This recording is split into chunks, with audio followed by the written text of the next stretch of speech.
समाकलन के सूत्र निकाले हैं हमने। यदि अवकलन के सूत्र यदि हमको याद है तो उसका उल्टा करेंगे तो समाकलन का सूत्र निकल आएगा हमारे पास। यदि अवकलन करते हैं x का d बाई डी एक्स की x का, तो उसका मान आता है 1, ठीक है ना। तो यदि 1 का समाकलन करेंगे, 1 का समाकलन करिए, यहाँ कुछ नहीं है मतलब क्या है जी 1 है, 1 का समाकलन करेंगे तो क्या आएगा x आएगा, ठीक है। अब d बाई डी एक्स किया मैंने x to the power n plus 1 का, ठीक है ना। तो मुझे क्या मिला n plus 1 upon x to the power n plus 1 minus 1 मिलेगा, ठीक है ना। तो यदि इसको नीचे पक्षांतर कर दें तो क्या मिलेगा हमको d by d x x to the power n plus 1 upon n plus 1, ठीक है। मतलब x to the power n का यदि मैं समाकलन करूंगी तो मुझे ये क्वांटिटी मिलेगी। तो x to the power n का समाकलन करेंगे तो क्या मिला है, देखो x to the power n plus 1 upon n plus 1, ठीक है। d बाई डी एक्स करते हैं लॉग x का 1 अपॉन एक्स मिलता है, तो 1 अपॉन एक्स का इंटीग्रेशन करेंगे तो लॉग x मिलेगा। e to the power x का e to the power x होता है, तो समाकलन में भी वही होता है। cos x का यदि अवकलन करते हैं तो माइनस साइन x मिलता है, तो साइन x का करेंगे तो क्या मिलेगा, माइनस को पक्षांतर कर दो माइनस कॉस x मिलेगा, ठीक है। साइन x का अवकलन cos x का समाकलन साइन x, ठीक है। tan x का अवकलन सेक स्क्वायर x, तो सेक स्क्वायर x का समाकलन करेंगे तो tan x मिलेगा, ठीक है। cot x का अवकलन minus cosec square x, cosec square x का करेंगे तो माइनस कॉट x, माइनस इधर कर दो, ठीक है।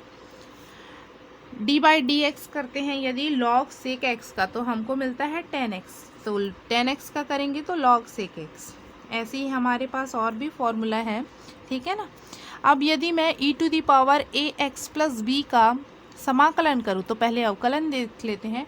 e to the power a x plus b का अवकलन करते हैं तो हमको क्या मिलता है, e to the power a x plus b, फिर क्या करेंगे x प्लस बी का पुनः अवकलन करेंगे तो a मिलता है, ठीक है। अब क्या करेंगे, d by d x e to the power a x plus b upon a हो जाएगा, तो e to the power a x plus b बस बचेगा। तो e to the power a x plus b का समाकलन करेंगे तो क्या मिलेगा, e to the power a x plus b upon a मिल जाएगा। देखिए ये जो x का कोफिशिएंट है डिफ्रेंशिएशन में वो गुणा में आ जाता है, परंतु इंटीग्रेशन में वही डिवाइड में आ जाता है, ये ध्यान रखेंगे आप लोग, ठीक है ना।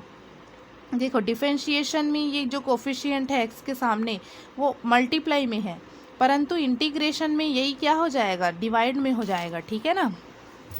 वैसे ही cos ax प्लस बी का होता है, cos का क्या होता है माइनस साइन x, तो minus sine ax plus b into a हो गया।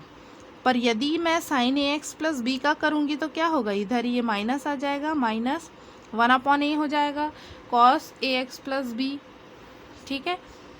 कांस्टेंट का समाकलन into F of x, function के साथ जुड़ा है तो कांस्टेंट बाहर जो फंक्शन है उसका इंटीग्रेशन होगा। u प्लस माइनस वी है तो सेपरेट हो जाएगा, पहले u का होगा समाकलन फिर v का होगा, ठीक है ना। मल्टीप्लाई में है तब क्या होगा, ये सूत्र थोड़ा ध्यान रखिए। u integration v d x, पहला फलन स्थिर दूसरे फलन का integration minus whole integration of d by d x u का, पहले फलन का अवकलन करना है दूसरे फलन का इंटीग्रेशन करना है और जो भी वैल्यू आएगी उसको पुनः इंटीग्रेशन करना है भाई। फिर से ध्यान दीजिए, पहला फलन स्थिर दूसरे फलन का integration minus whole integration of, पहले फलन का d बाई डी एक्स निकालेंगे दूसरे फलन का क्या निकालेंगे इंटीग्रेशन, दोनों को मल्टीप्लाई करने से जो भी वैल्यू आएगा उसका पुनः इंटीग्रेशन करेंगे, ठीक है ना। तो ये ध्यान रखेंगे सभी। कुछ क्वेश्चंस हैं हमारे पास, रूट एक्स का यदि हमको अवकलन करना है तो कैसे करेंगे, रूट एक्स को एक्स टू पावर 1/2 रख दो, x to the power n का फॉर्मूला लगाओ n plus 1 upon n plus 1 x to the power n plus 1 upon n plus 1, तो फॉर्मूला लगाए आंसर आ गया। Cot square x d x का, अब कॉट स्क्वायर एक्स का तो हमको नहीं पता तो उसको कोसेक स्क्वायर एक्स माइनस 1 में कर दिए, क्योंकि हमको पता है कोसेक स्क्वायर एक्स बराबर होता है 1 प्लस कॉट स्क्वायर एक्स, तो कॉट स्क्वायर एक्स बराबर कोसेक स्क्वायर एक्स माइनस 1। ठीक, तो सेपरेट कर दिए, cosec square x minus integration 1 dx, cosec square x का माइनस कॉट एक्स होता है। ठीक है, और 1 का इंटीग्रेशन एक्स। 2x + 5 का टू दी पावर 5 का इंटीग्रेशन करेंगे तो क्या होगा, i बराबर मान लेते हैं 2x + 3 को u मान लेते हैं, दोनों पक्षों का क्या करेंगे, अवकलन करेंगे। तो ये 2 बचा, x तो 1 हो जाएगा, ये 0 हो जाएगा। du/dx, dx को इधर पक्षांतर कीजिए तो 1/2 du आ जाएगा। ठीक है, 2 इधर आ गया। इंटीग्रेशन अब ये किस में चेंज हो जाएगा, u⁵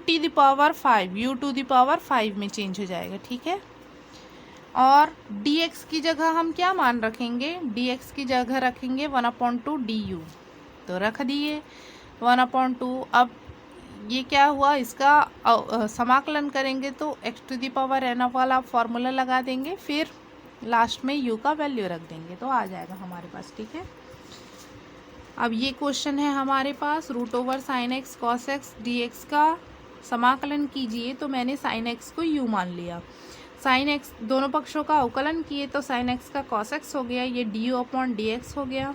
ठीक है, cos x dx इसको पक्षांतर करेंगे तो cos x × dx हो गया बराबर du।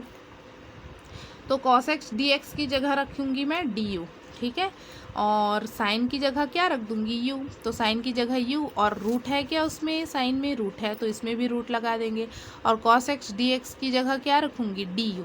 ठीक है, अब आगे पुनः फॉर्मूला लगा दीजिए x⁴n वाला, तो हम जानते हैं x⁴n + 1/n + 1 होगा। ठीक है, इंटीग्रेशन x² cos x का करेंगे तो मल्टीप्लिकेशन वाला इंटीग्रेशन लग जाएगा। पहला फलन स्थिर, दूसरे फलन का क्या कर दिए हम, integration minus whole integration of पहले फलन का अवकलन, दूसरे फलन का इंटीग्रेशन × dx। ठीक है, तो cos x का sin x हो गया, माइनस इसका क्या हो जाएगा 2x cos x का sin x फिर से। ठीक है, तो ये आ गया, 2 कॉमन बाहर निकल जाएगा। ठीक है ना, कांस्टेंट है तो x sin x पे पुनः मल्टीप्लिकेशन वाला फॉर्मूला लगाएंगे, तो -2 बाहर में है, कोष्टक में लिखेंगे पहला फलन स्थिर, दूसरे फलन का इंटीग्रेशन माइनस होल इंटीग्रेशन पहले फलन का अवकलन, दूसरे फलन का इंटीग्रेशन dx। ठीक है, तो हमारे पास जो है सॉल्व करने से इस प्रकार की वैल्यू आ जाएगी, sin x का माइनस cos x होगा। ठीक है, और ये माइनस माइनस प्लस हो जाएगा। ठीक है, 2 का अंदर मल्टीप्लाई करेंगे तो माइनस माइनस प्लस हो गया, ये माइनस माइनस प्लस और ये वाला माइनस मिलके माइनस हो गया। ठीक है, तो आगे जब सॉल्व करेंगे तो इस प्रकार से हमको मिलेगा। ठीक है, ये तो अनिश्चित समाकलन हो गए। निश्चित समाकलन को हल करना देखते हैं। 0 to π/4 tan² x dx, तो 0 to π/4 tan² x का तो नहीं पता हमको अवकलन, उसको sec² x - 1 में कन्वर्ट कर लेते हैं। सेपरेट इंटीग्रेशन होगा, sec² x का tan x हो जाएगा। ठीक है ना, और 1 का हो जाएगा x। लिमिट कहाँ से कहाँ तक है, 0 to π/4। तो पहले अपर लिमिट रखो, तो tan x माइनस π/4।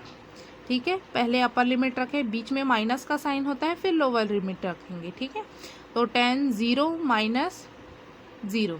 ठीक है, पहले upper limit minus lower limit. ठीक है, tan π/4 की वैल्यू 1, π/4 - 0 + 0, 1 - π/4।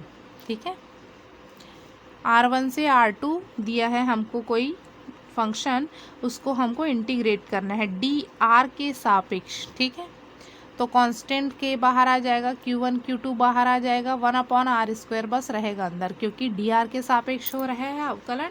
ठीक है, तो r⁻2 को ऊपर लेके जाएंगे तो -2 हो जाएगा। अब लगा सकते हैं फॉर्मूला x⁴n वाला।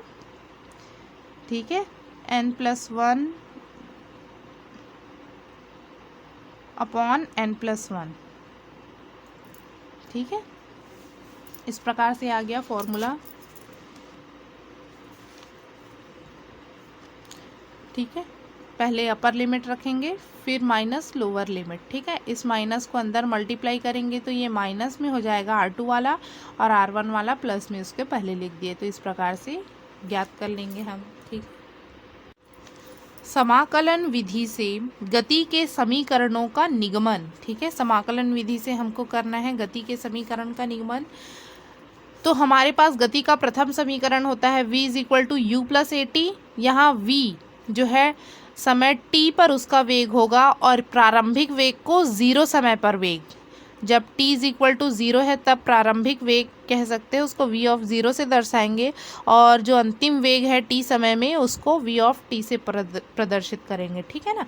तो माना वस्तु एक समान त्वरण a से गतिमान है, किसी क्षण स्मॉल t पर उसका वेग स्मॉल v है, तब त्वरण a बराबर वेग में परिवर्तन की दर, तो dv/dt आ गया, ठीक है। a dt पक्षांतर कर दिए तो a dt बराबर dv। यहाँ से हमको पता चल dv को इधर लिख लो और इसको इधर लिख लिए, ठीक है। तो dv बराबर a × dt। हमको यहाँ से समझ में आ रहा है कि वेग में परिवर्तन हो रहा है और समय में परिवर्तन हो रहा है। तो हमने माना समय t = 0 पर वेग v और समय t पर वेग v हो, तो ठीक है। इसको कहाँ से कहाँ तक समाकलन करेंगे, v से v तक। समय को कहाँ से कहाँ तक समाकलन करेंगे, 0 से t तक, 0 से t तक कर दिए। a क्या होगा, कांस्टेंट है, एक समान है, ठीक है। तो यहाँ कुछ एक का समाकलन, यदि x रहता है इंटीग्रेशन dx तो उसका होता है x, तो इंटीग्रेशन dv है तो उसका क्या होगा, v होगा।